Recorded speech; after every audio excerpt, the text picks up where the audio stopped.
আমাদেরকে সবচেয়ে ভালোবাসেন আমাদের রব আল্লাহ।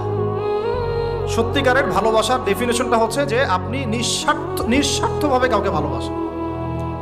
আমাদের আশপাশে যারা আছে, যারা হালাল, ইভেন হালাল, আমার মা, আমার বোন, আমার বাবা, আমার স্ত্রী, আমার ছেলে, আমার মেয়ে, এদেরও যদি কখনো স্বার্থে আঘাত পড়ে, দেখবেন সেও আপনার পাশ থেকে সরে যাচ্ছে।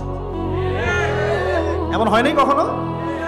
আপনার বন্ধু, আপনার ব্যবসার পার্টনার, আপনার বস, আপনার কলিগ, ওদের স্বার্থে আঘাত হলে ওরাও সরে যাচ্ছে পাশ থেকে, জিগরি দোষ সরে গেল পাশ থেকে, হয় না এমন?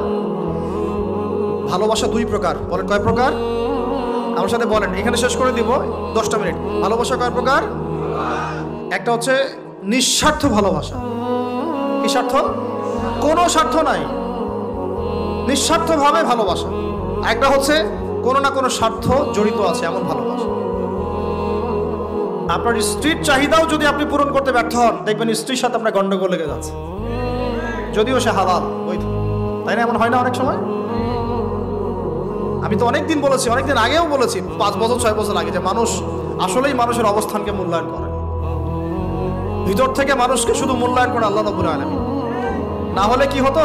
এই যে এত অন্যায় আমরা করেছি, আল্লাহ পাক কি আমাদেরকে ছেড়ে দিয়েছেন, ফেলে দিয়েছেন, গজবে ধ্বংস করে দিয়েছেন? এই যে আল্লাহ পাক যে আমাদেরকে মহব্বত করেন, ভালোবাসেন, তার প্রমাণে আল্লাহ পাক চান যে আমরা যেন ফিরে আসি। আল্লাহ পাক বলছেন, সারা দুনিয়ার সমান গুনাহও যদি সে করে ফেলে, আসমানের সমানও গুনাহ করে ফেলে, খালি তওবা করে ফিরে আল্লাহকে বলবে, আস্তাগফিরুল্লাহাল্লাযী লা ইলাহা ইল্লা হুয়াল হাইয়ুল কাইয়্যুম ওয়া আতুবু ইলাইহি। আল্লাহ পাক বলছেন, খালেস তওবা করলে গুনাহ তো মাফ করে দিবই, আগের গুনাহগুলোকে নেকি দিয়ে পরিবর্তন করে দিব। ভালোবাসা না?